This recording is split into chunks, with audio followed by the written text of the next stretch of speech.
ಸುದ್ದಿ ವಿಚಾರಕ್ಕೆ ಸ್ವಾಗತ ಸುಸ್ವಾಗತ. ಸ್ನೇಹಿತರೆ, ಕನ್ನಡವನ್ನು ಕಡ್ಡಾಯ ಮಾಡಿದ್ದಾರೆ. ಕರ್ನಾಟಕದಲ್ಲಿ, ದಕ್ಷಿಣ ಕನ್ನಡದಲ್ಲಿ ಕಡ್ಡಾಯ ಮಾಡಿದ್ದಾರೆ. ಇದಕ್ಕಿಂತ ಮುಂಚೆ ಬೆಂಗಳೂರಿನಲ್ಲಿ ಕಡ್ಡಾಯ ಮಾಡಿದರು. 60% ಕನ್ನಡ, 40% ಇಂಗ್ಲೀಷ್. ಈಗ ದಕ್ಷಿಣ ಕನ್ನಡದಲ್ಲೂ ಕೂಡ ದರ್ಶನ್ ಎಂಬ DC ಇದನ್ನು ಕಡ್ಡಾಯವಾಗಿ ಮಾಡಿದ್ದಾರೆ. ಒಂದು ಒಳ್ಳೆಯ ವಿಚಾರ. ಆದರೆ ಸಾಮಾಜಿಕ ಜಾಲತಾಣದಲ್ಲಿ ಇದ್ರ ಬಗ್ಗೆ ವಿರೋಧ ನಡೀತಾ ಇದೆ. ಆದರೆ ಅಲ್ಲಿರುವಂಥ ಜನರಿಗೆ ಮನಸ್ಥಿತಿ ಕನ್ನಡನೂ ಸ್ವೀಕರಿಸುವಂತಹ ಮನಸ್ಥಿತಿಯಲ್ಲಿದ್ದಾರೆ.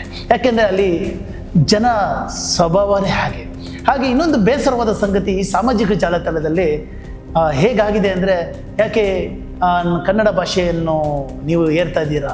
ಇಲ್ಲಿ ಏರೋ ಪ್ರಶ್ನೆನೇ ಇಲ್ಲ. ಕರ್ನಾಟಕದ ಭಾಷೆ ಕನ್ನಡ. ಆದ ಕಾರಣ ಕರ್ನಾಟಕದಲ್ಲಿ ಪ್ರತಿಯೊಬ್ಬರು ಕೂಡ ಕನ್ನಡ ಬಳಸಿ ಅಂತ ಹೇಳ್ತಿದ್ದಾರೆ. ಇವಾಗ ನೀವು ತಮಿಳ್ನಾಡಿಗೆ ಹೋದರೆ ಅಲ್ಲಿ ತಮಿಳು ಇರುತ್ತೆ, ಆಂಧ್ರಕ್ಕೆ ಹೋದರೆ ತೆಲುಗು ಇರುತ್ತೆ. ಪ್ರತಿಯೊಂದು ರಾಜ್ಯದ ಒಂದು ಭಾಷೆ ಆಗಿರುತ್ತೆ. ಇವಾಗ ನೀವು ತುಳುನ ಪ್ರತಿಯೊಬ್ಬರು ಮನೆಯಲ್ಲಿ, ಈ ದಕ್ಷಿಣ ಕನ್ನಡದಲ್ಲೂ ಅವ್ರ ಮನೆ ಭಾಷೆ ಆಗಿರುತ್ತೆ. ಸೊ ಈ ಭಾಷೆ ಮನೆ ಭಾಷೆ ಸರಿ. ಕನ್ನಡ, ತುಳು ಯಾರೂ ವಿರೋಧವನ್ನು ಮಾಡೋದಿಲ್ಲ. ಕರ್ನಾಟಕದಲ್ಲಿ ಅದ್ರ ಬಗ್ಗೆ ವಿರೋಧನೆ ಮಾಡಲ್ಲ. ಇವತ್ತಿನ ದಿವಸ ಎರಡನೇ ಭಾಷೆ ಹಾಗೆ ತುಳು ಮಾಡಬೇಕು ಅಂತ ಒತ್ತಾಯ ಹೇಳ್ತಿದ್ದಾರೆ. ಇದಕ್ಕೆ ಸಂಪೂರ್ಣವಾಗಿ ಕನ್ನಡದವರು ಬೆಂಬಲವಾಗಿದ್ದಾರೆ. ನೀವು ತುಳುನಾಡಲ್ಲಿ ಸ್ವಲ್ಪ ಒಂದು ವಿಚಾರವನ್ನು ಅರ್ಥ ಮಾಡ್ಕೋಬೇಕು. ಏನು ಅಂದರೆ, ನಮ್ಮ ದಕ್ಷಿಣ ಕನ್ನಡದಿಂದ ಬಂದು ಬೆಂಗಳೂರಿನಲ್ಲಿ ಎಷ್ಟೋ ಜನ ದುಡಿಮೆ ಮಾಡ್ತಿದ್ದಾರೆ. ಹಾಗೆ ಬರೀ ಬೆಂಗಳೂರಿನಲ್ಲ, ಇಡೀ ಕರ್ನಾಟಕದಲ್ಲಿ. ಹಾಗೆ ನೀವು ಕನ್ನಡ ಇಂಡಸ್ಟ್ರಿಯಲ್ಲಿ ನೋಡಿದ್ರು ಕೂಡ ಉಪೇಂದ್ರ ಹಾಗೂ ಹಲವಾರು ನಟರು ಬೆಳೆದಿದ್ದಾರೆ. ಇದೆಲ್ಲ ಕಾರಣ ನಮ್ಮ ಕರ್ನಾಟಕದಿಂದ, ಈ ಕನ್ನಡ ಭಾಷೆಗಿಂತ ಎಷ್ಟೋ ಜನ ಉದ್ಯೋಗಗಳು ನೀಡಿದೆ.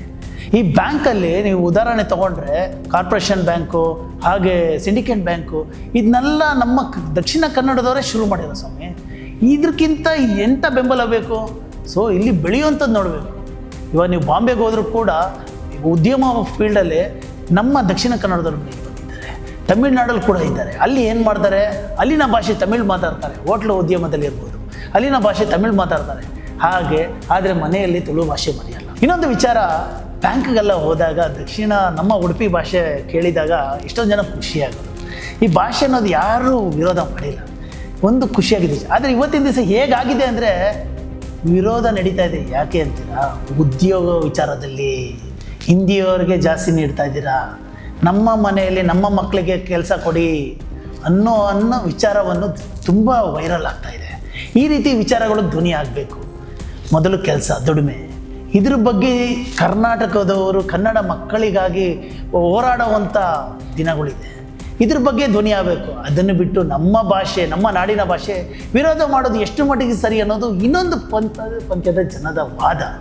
ಈ ರೀತಿ ಮಾಡಿದಾಗ ಏನಾಗುತ್ತೆ, ನಮ್ಮನ್ನು ನಾವೇ ತುಳಿಯೋವಂಥ ರೀತಿ ಆಗುತ್ತೆ. ನೋಡಿ, ನಾವು ಮೌನವಾಗಿದ್ದರೆ ಇವತ್ತಿನ ದಿನ ಬಾರ್ಡ್ರ್ ಆಗಿರ್ಬೋದು, ಎಷ್ಟೊಂದು ಜನ ಬೇರೆ ರಾಜ್ಯದಿಂದ ಬಂದು ಇಲ್ಲಿ ದುಡಿಮೆ ಕೆಲಸವನ್ನು ತೊಗೊತಿದ್ದಾರೆ. ತಪ್ಪಲ್ಲ, ಇದು ಒಂದು ದೇಶ. ಆದರೆ ನಮ್ಮ ಮನೆ ಹತ್ರ ಬಂದಾಗ ನಮ್ಮ ಮಕ್ಕಳು ನೋಡಲೇಬೇಕಲ್ರಿ, ಅಲ್ವೇ? ನೋಡಿ, ಇವತ್ತಿನ ದಿನ ನಮ್ಮ ಬಾರ್ಡ್ರ್ ಪ್ರದೇಶದಲ್ಲಿ ಎಲ್ಲೇ ಆಗಿರ್ಬೋದು, ಕರ್ನಾಟಕ ಈ ಬೇರೆ ಕಡೆಯಿಂದ ಎಲ್ಲ ಬಂದು ಉದ್ಯೋಗ ಆಗಿರ್ಬೋದು, ಬಿಸ್ನೆಸ್ ಆಗಿರ್ಬೋದು, ಪ್ರತಿಯೊಂದು ಮಾಡ್ತಿದ್ದಾರೆ. ಆದರೆ ನಾವು ಮೊದಲು ನೋಡ್ಬೇಕಾದ್ರೆ ನಮ್ಮನೆ ಮಕ್ಕಳ ಬಗ್ಗೆ ಆಲೋಚನೆ ಮಾಡಬೇಕಾಗುತ್ತೆ.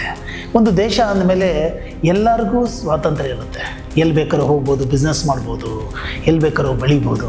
ಆದರೆ ನಾವು ಇದೊಂದು ಗಮನದಲ್ಲಿ ಇಡಲೇಬೇಕಾಗುತ್ತೆ. ನಮ್ಮನೆ ಮಕ್ಕಳು ಬೆಳೆದ್ರೆ ದೇಶ ಬೆಳೆದಂಗೆ, ನಮ್ಮನೆ ಮಕ್ಕಳು ಕೂಡ ಬೆಳಿಬೇಕಾಗುತ್ತೆ. ಈ ವಿಚಾರ ನೋಡ್ತಾ ಹೋದರೆ ನಮ್ಮ ಕನ್ನಡ ಭಾಷೆ ಎಷ್ಟು ಮುಖ್ಯ ಅನ್ನೋದು ಅರ್ಥ ಮಾಡ್ಕೊಬೇಕಾಗುತ್ತೆ. ಇಲ್ಲಾಂದರೆ ಬೇರೆಯವರು ಬಂದು ನಿಮ್ಮ ಅತಿಕ್ರಮಣ ಮಾಡ್ತಾರೆ. ಇವತ್ತಂದ್ರೆ ಕಾಸರಗೋಡು ಏನಾಯಿತು ಸ್ಟೋರಿ? ಇದೇ ರೀತಿ ಎಷ್ಟೋ ಬಾರ್ಡ್ರ್ಗಳಲ್ಲಿ ಇದೇ ಥರ ಸಮಸ್ಯೆಗಳಿದೆ. ನಾವೆಲ್ಲ ಒಂದಾಗಬೇಕು, ನಮ್ಮ ನಾಡಿನ ಮಕ್ಕಳು ಬೆಳಿಬೇಕು. ಹಾಗೆ ಬೆಳೆದಾಗ ನಾಡು ಬೆಳೆದರೆ ದೇಶ ಬೆಳೆಯುತ್ತೆ.